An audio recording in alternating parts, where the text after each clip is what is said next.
Hi welcome back to Abee's vision. നമ്മൾ വാട്സപ്പിനെ കുറിച്ചുള്ള പല വീഡിയോസ് നമ്മൾ ചെയ്തിട്ടുണ്ട്. ഇന്ന് നമ്മൾ മനസ്സിലാക്കേണ്ടത് വാട്സപ്പിലേക്ക് നമുക്ക് വരുന്ന പല ഇമേജുകൾ, അതുപോലെ തന്നെ വീഡിയോകൾ, അങ്ങനത്തെ പല കാര്യങ്ങളും നമ്മൾ സേവ് ചെയ്യുന്നത് നമുക്ക് ഗാലറിയിലാണ് നമ്മൾ സേവ് ചെയ്യുന്നത് അല്ലെ. പക്ഷെ നമുക്ക് വാട്സപ്പിലേക്ക് വരുന്ന ഓഡിയോകൾ ചിലപ്പോൾ നമുക്ക് വളരെ അത്യാവശ്യമായിരിക്കും. കാരണം ചിലപ്പോൾ 2 ദിവസം കഴിഞ്ഞ് അല്ലെങ്കിൽ നമുക്ക് കൊല്ലങ്ങൾ കഴിഞ്ഞിട്ടുണ്ടെങ്കിൽ ചിലപ്പോൾ നമുക്ക് ഒരു തെളിവായിട്ട് തന്നെ ചിലപ്പോൾ മാറാറുണ്ട് നമുക്ക് അയച്ചു തരുന്ന ഓഡിയോകൾ.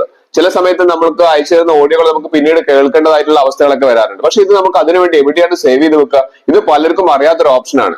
പലരും ചോദിക്കാറുണ്ട് ഇത് എങ്ങനെയാണ് സേവ് ചെയ്യുക, എവിടെയാണ് സേവ് ചെയ്യുക. അപ്പൊ അതിനെ കുറിച്ചാണ് ഇന്നത്തെ വീഡിയോയിൽ പറയുന്നത്. അതുകൊണ്ട് വീഡിയോ സ്കിപ്പ് ചെയ്യാതെ അവസാനം വരെ കാണാം.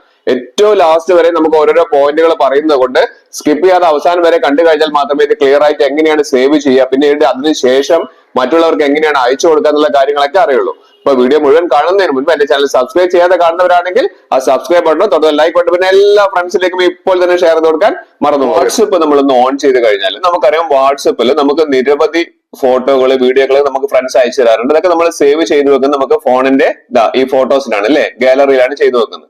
പക്ഷെ ഞാൻ ഇവിടെ കാണിച്ചു തരാൻ പോകുന്നത് വാട്സപ്പിൽ നമുക്ക് വരുന്ന വോയിസ്. ഇപ്പൊ നമുക്ക് ഇവിടെ എന്റെ ഒരു ഫ്രണ്ട് അയച്ചിരിക്കുന്ന ഒരു വോയിസ് ആണെന്ന് വിചാരിക്കാം.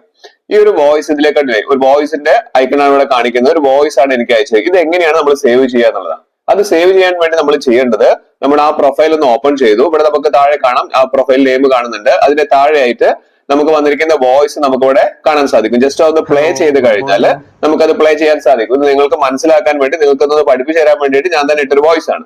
അപ്പൊ നിങ്ങൾക്ക് ഇതേപോലെ ഇമ്പോർട്ടന്റ് ആയിട്ടുള്ള എന്തെങ്കിലും വോയിസ് ആണ് വന്നതെങ്കിൽ നിങ്ങൾ ചെയ്യേണ്ടത് ആ വോയിസിന്റെ മേലെ ഒന്ന് ലോങ് പ്രസ് ചെയ്യാം. ലോങ് പ്രസ് ചെയ്തതിന് ശേഷം മുകളിൽ കാണുന്ന ആ 3 ഡോട്ട്സ് കാണുന്നുണ്ടല്ലോ, അതാണ് മോർ സെറ്റിംഗ്സ് എന്ന് പറയുന്നത്. ആ 3 ഡോട്ട്സിൽ ഒന്ന് ക്ലിക്ക് ചെയ്ത് കഴിഞ്ഞാൽ ഇവിടെ നമുക്ക് ഷെയർ എന്ന് പറഞ്ഞിരിക്കുന്ന ഒരു ഓപ്ഷൻ കാണാൻ സാധിക്കും. ഷെയർ എന്ന് പറഞ്ഞിരിക്കുന്ന ഓപ്ഷൻ, ആ ഷെയർ എന്ന് പറഞ്ഞിരിക്കുന്ന ഓപ്ഷൻ ക്ലിക്ക് ചെയ്ത് കഴിഞ്ഞാൽ നമുക്ക് ഇവിടെ താഴെ ഷെയർ ചെയ്യാൻ വേണ്ടിയിട്ട് നമുക്ക് കുറെ ഓപ്ഷൻസ് നമുക്ക് ഇവിടെ കാണിക്കുന്നുണ്ട്. നമുക്ക് ഏതിലേക്കാണോ ഷെയർ ചെയ്യേണ്ടതെന്ന് നമ്മളോട് ചോദിക്കുന്നുണ്ട്. ജിമെയിൽ കാണിക്കുന്നുണ്ട്, വാട്സ്ആപ്പ് കാണിക്കുന്നുണ്ട്. പക്ഷെ നമുക്ക് അതൊന്നല്ല വേണ്ടത്, നമുക്കത് സേവ് ചെയ്ത് വെക്കണം. ഭാവിയിൽ ഒരു ഫ്യൂച്ചറിൽ ഒരു ആവശ്യത്തിന് വേണ്ടി സേവ് ചെയ്ത് വെക്കാനാണെങ്കിൽ നമുക്ക് വേണ്ടത് ഇവിടെ കണ്ടില്ലേ, ഫയൽസ് ബൈ ഗൂഗിൾ എന്ന് പറഞ്ഞിരിക്കുന്ന നമ്മുടെ ഫയൽ മാനേജർ ഉണ്ടല്ലോ. അത് നിങ്ങൾക്ക് ഇല്ല എങ്കിൽ നമുക്ക് പ്ലേ സ്റ്റോറിൽ നിന്ന് ഡൗൺലോഡ് ചെയ്യാൻ പറ്റും. അപ്പൊ ഫയൽസ് ബൈ ഗൂഗിൾ അതൊന്ന് ജസ്റ്റ് ഒന്ന് ക്ലിക്ക് ചെയ്യാം. ജസ്റ്റ് അതൊന്നിന്റെ മേലെ ക്ലിക്ക് ചെയ്ത് കഴിഞ്ഞാൽ നമുക്ക് കാണാം അതിന്റെ താഴെ ഡൗൺലോഡ് എന്ന് പറഞ്ഞ ഒരു ഓപ്ഷൻ നമുക്ക് കാണുന്നുണ്ട് അല്ലെ. ജസ്റ്റ് അതിലേക്ക് ക്ലിക്ക് ചെയ്ത് കഴിഞ്ഞാൽ ഇത് നേരെ ഡൗൺലോഡ്സിലേക്കാണ് സേവ് ആവുന്നത്. ഇവിടെ കണ്ടില്ലേ, ടുഡേ എന്ന് പറഞ്ഞ് കാണിക്കുന്നുണ്ട്. ഇതാണ് നമ്മൾ സേവ് ചെയ്തിരിക്കുന്ന കാര്യം. വീഡിയോ സ്കിപ്പ് ചെയ്യാതെ അവസാനം വരെ കാണാം. ഇനിയും ഓപ്ഷൻസ് ഉണ്ട്. ഇത് ജസ്റ്റ് ഒന്ന് പ്ലേ ചെയ്ത് കഴിഞ്ഞാൽ നമുക്ക് ആ വോയിസ് കറക്റ്റ് ആയിട്ട് കേൾക്കാൻ സാധിക്കും. പക്ഷേ നമ്മൾ മനസ്സിലാക്കേണ്ടത്, ഈ ഒരു വോയിസിന്റെ മേലെ നമുക്ക് തൊട്ട സൈഡിലായിട്ട് 3 ഡോട്ട്സ് കാണുന്നില്ലേ, ആ 3 ഡോട്ട്സിൽ ഒന്ന് ക്ലിക്ക് ചെയ്യാം. ക്ലിക്ക് ചെയ്ത് കഴിഞ്ഞാൽ നമുക്ക് കാണാൻ സാധിക്കും റീനെയിം എന്ന് പറയുന്ന ഒരു ഓപ്ഷൻ. റീനെയിം നമുക്കത് പിന്നീട് മനസ്സിലാവാൻ വേണ്ടിയിട്ട് നമ്മളത് റീനെയിം ചെയ്ത് വെക്കേണ്ടത് അത്യാവശ്യമാണ്. കാരണം ഇതിൽ സിസ്റ്റത്തിൽ ഓട്ടോമാറ്റിക്കലി വരുന്നതാണ്, നമ്മുടെ മൊബൈലിൽ ഓട്ടോമാറ്റിക്കലി വരുന്ന നെയിമാണ് ഇവിടെ ഉണ്ടാവുക. അപ്പൊ നമ്മൾ ചെയ്യേണ്ടത് എന്താണെന്ന് വെച്ചിട്ടുണ്ടെങ്കിൽ നമുക്ക് ആ ഡോട്ട് കഴിഞ്ഞിട്ടുള്ള എക്സ്റ്റൻഷൻ ഉണ്ടല്ലോ, അത് മാത്രം അവിടെ സേവ് ചെയ്ത് വെച്ചിട്ട് ബാക്കിയുള്ളതെല്ലാം ഡിലീറ്റ് ചെയ്ത് ഒഴിവാക്കുക.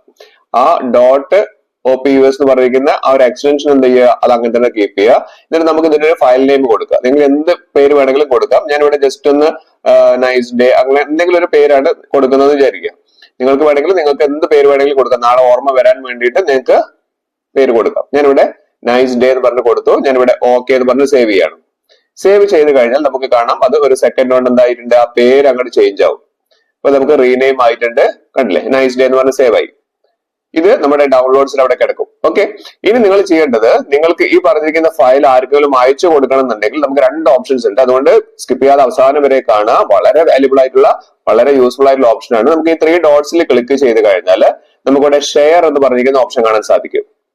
ആ ഷെയറിൽ ക്ലിക്ക് ചെയ്ത് കഴിഞ്ഞാൽ ഇത് ഒന്നാമത്തെ ഓപ്ഷനാണ്. ഷെയർ ക്ലിക്ക് ചെയ്ത് കഴിഞ്ഞാൽ നമുക്ക് വാട്സപ്പിൽ കാണുന്ന ആർക്കാണെങ്കിലും അയച്ചു കൊടുക്കണമെങ്കിൽ അങ്ങനെ ചെയ്യാം. അല്ലെങ്കിൽ നമുക്ക് ഇവിടെ വാട്സപ്പ് എന്ന് പറയുന്ന ഓപ്ഷനിൽ നമുക്ക് ഇവിടെ എടുത്തു കഴിഞ്ഞാൽ നിങ്ങൾക്ക് ഈ പ്രൊഫൈലിൽ ആർക്കാണോ അയച്ചു കൊടുക്കേണ്ടത് അവരെ സെലക്ട് ചെയ്തിട്ട് നിങ്ങൾക്ക് സെൻഡ് ചെയ്യാം. അതല്ലെങ്കിൽ ഞാൻ രണ്ടാമത്തെ ഓപ്ഷൻ പറഞ്ഞുതരാം. രണ്ടാമത്തെ ഓപ്ഷൻ എന്ന് പറയുന്നത്, നമ്മളൊന്ന് വാട്സപ്പ് ഒന്ന് ഓപ്പൺ ചെയ്ത് കഴിഞ്ഞാൽ നിങ്ങൾക്ക് ഏത് ഫ്രണ്ടിനാണോ അയച്ചു കൊടുക്കേണ്ടത് ആ പ്രൊഫൈൽ ഒന്ന് ഓപ്പൺ ചെയ്തിട്ട് ഇവിടെ നമുക്ക് ഈ ഒരു പിൻ ഐക്കൺ കാണുന്നില്ലേ, ആ പിൻ ഐക്കണിൽ ഒന്ന് ക്ലിക്ക് ചെയ്യാം. അപ്പൊ നമുക്ക് ഇവിടെ കാണാൻ സാധിക്കും ഓഡിയോ എന്ന് പറയുന്ന ഒരു ഓപ്ഷൻ ഇവിടെ വരും. ഓക്കെ, ആ ഓഡിയോയിൽ ഒന്ന് ക്ലിക്ക് ചെയ്ത് കഴിഞ്ഞിട്ടുണ്ടെങ്കിൽ നമുക്ക് കണ്ടില്ലേ ആ നൈസ് ഡേ എന്ന് പറഞ്ഞിരിക്കുന്ന ആ ഡൗൺലോഡ്സിലെ ഒരു വോയിസ് നമുക്ക് ഇവിടെ കാണാൻ സാധിക്കും. അതൊന്ന് ജസ്റ്റ് സെലക്ട് ചെയ്യുക. നേരെ നമുക്ക് താഴെയുള്ള ആ സെൻഡ് ബട്ടൺ ക്ലിക്ക് ചെയ്ത് കഴിഞ്ഞാൽ കണ്ടില്ലേ അയക്കട്ടെ എന്നുള്ളത് ചോദിക്കുന്നുണ്ട് നമ്മളോട് അല്ലെ. ഓക്കെ, ജസ്റ്റ് സെൻഡ് കൊടുത്തു കഴിഞ്ഞാൽ നമുക്ക് നേരിട്ട് അവർക്ക് സെൻഡ് ചെയ്യാൻ സാധിക്കും. അടിപൊളി ഒരു ഓപ്ഷനാണ്. എല്ലാവരും ഒന്ന് ചെയ്ത് നോക്കുക. നിങ്ങളുടെ കമന്റ്സ് അറിയിക്കാനും മറക്കരുത്.